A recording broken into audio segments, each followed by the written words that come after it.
ប្រហែសបាត់ប្រយ័ត្នគង់កូវីដក៏ត្រូវតែរួមគ្នាការពារផ្ដាសាយបាក់សីក៏ត្រូវរួមគ្នាប្រុងប្រយ័ត្នដែររកឃើញករណីកុមារា11ឆ្នាំម្នាក់ស្លាប់ដោយសារ H5N1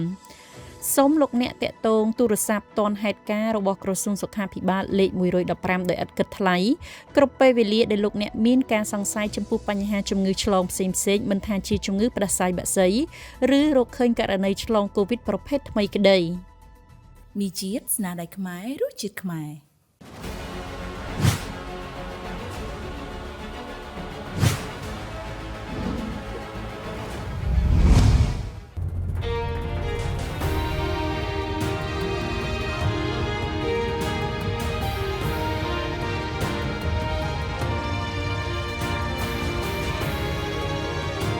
វិតាឆ្លុះបញ្ចាំងពីឧត្តមភាពឥឡូវនេះធនីគារអភិវឌ្ឍជនបទនិងកសិកម្មផ្ដល់ជូនឥណទានគាំទ្រសិប្បកម្មសហគ្រាសធុនតូចនិងមធ្យមជាមួយនឹងអត្រាការប្រាក់ត្រឹមតែ 5% ប៉ុណ្ណោះក្នុងមួយឆ្នាំធនីគារអភិវឌ្ឍជនបទនិងកសិកម្មដើម្បីកសិករនិងអភិវឌ្ឍសេដ្ឋកិច្ចសង្គមថ្ងៃនេះក្រសួងសុខាភិបាលកម្ពុជាសូមជម្រាបជូនថាមានអ្នកជំងឺផ្ដាសាយបាក់សីចំនួន1ករណីកើតលើកុមារាអាយុ14ឆ្នាំម្នាក់និងត្រូវបានបញ្ជាក់ថាមានវិជ្ជមានវីរុសផ្ដាសាយបាក់សីប្រភេទ H5N1 ពីវិទ្យាស្ថាន Pasteur កម្ពុជានៅថ្ងៃទី27ខែឧសភាឆ្នាំ2025ដែលមានទីលំនៅនៅក្នុងភូមិស្រីសំពងឃុំខ្ទុំក្រាំងស្រុកសំរោងទងខេត្តកំពង់ស្ពឺទោះជាមានការយកចិត្តទុកដាក់ថែទាំនិងជួយសង្គ្រោះពីសំណាក់ក្រុមគ្រូពេទ្យក៏ដោយក៏កុមារាបានស្លាប់នៅថ្ងៃទី27ខែឧសភាឆ្នាំ2025ដោយសារមូលហេតុមកដល់មន្ទីរពេទ្យក្នុងស្ថានភាពធ្ងន់ធ្ងរពេករួមមានគ្រុនក្តៅក្អកហត់និងពិបាកដកដង្ហើមធ្ងន់ធ្ងរតាមការសាកសួរបង្ហាញថានៅក្បែរផ្ទះអ្នកជំងឺមានចិញ្ចឹមមាន់ទាដែលឈឺនិងងាប់ជាបន្តបន្ទាប់តាំងពីមួយសប្តាហ៍មុនកុមារាចាប់ផ្ដើមឈឺម្លេះក្រុមឆ្លើយតបបន្ទាន់របស់ក្រសួងសុខាភិបាលថ្នាក់ជាតិនិងថ្នាក់ក្រោមជាតិបាននឹងកំពុងសហការជាមួយនឹងក្រុមការងារនៃមន្ទីរកសិកម្មខេត្តនិងអាជ្ញាធរមូលដ្ឋានគ្រប់លំដាប់ថ្នាក់ធ្វើការអង្កេតស្រាវជ្រាវយ៉ាងសកម្មលើការកើតឡើងនៃជំងឺផ្ដាសាយបាក់សីនិងធ្វើការឆ្លើយតបទៅតាមវិធីសាស្ត្រនិងពិធីសាស្ត្របច្ចេកទេសបន្តស្វែងរកប្រភពចម្លងទាំងលើសត្វនិងមនុស្ស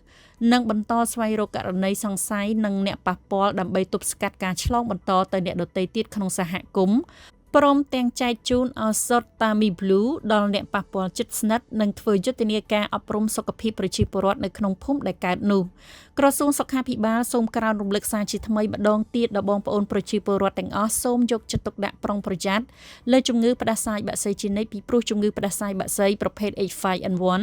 នៅតែបន្តគំរាមកំហែងដល់សុខភាពប្រជាពលរដ្ឋយើងហើយក៏សូមជម្រាបជូនដល់បងប្អូនប្រសិនបើមានអាការៈក្តៅខ្លួនក្អកហៀសម្បោរ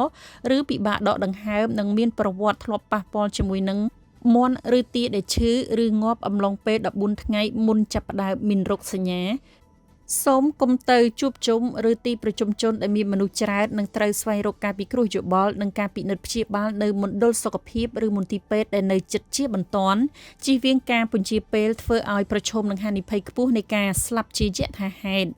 របៀបឆ្លងជំងឺផ្ដាសាយបាក់សី H5N1 គឺជាជំងឺមួយដែលជាធម្មតាចម្លងរវាងសត្វបាក់សីឈឺទៅបាក់សីផ្សេងទៀតប៉ុន្តែជួនកាលវាក៏អាចចម្លងពីបាក់សីទៅមនុស្សតាមរយៈការប៉ះពាល់ជិតស្និទ្ធជាមួយនឹងបាក់សីដែលឈឺឬងាប់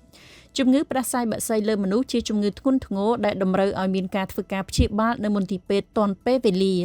ទោះបីជាវាមិនងាយឆ្លងពីមនុស្សទៅមនុស្សក្តីប៉ុន្តែបើវាអាចបំផ្លែងខ្លួនអាចឆ្លងដូចទៅនឹងជំងឺផ្ដាសាយតាមរដូវកាលផងដែររបៀបបង្ការសូមកុំប៉ះពាល់ឬទទួលទានមាន់ទាឈឺឬងាប់និងពាក់ស្រោមដៃនិងម៉ាស់ឬយកក្រមាបិទច្រមុះមុនពេលចាប់កាន់មាន់ទាធ្វើម្ហូបរួចហើយស្រុះវាក្នុងទឹកពុះ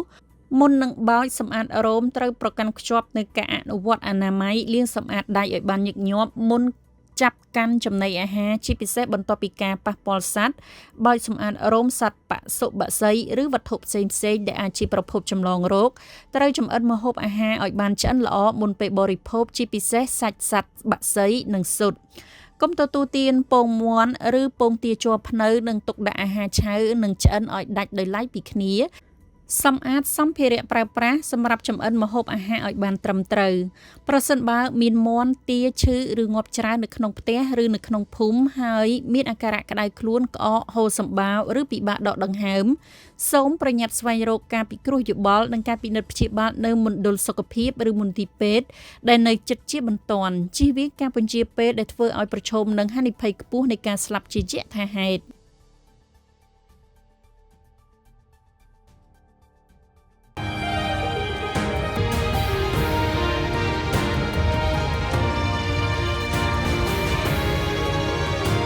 វិតាឆ្លងបញ្ចាំងពីឧត្តមភាព Mỗi môi nhưng mà lớn á xua họ tầm mi chết cha sụt mòn nè Rồi màn Mi chết cha sụt mòn Cha có chăng trong có chăng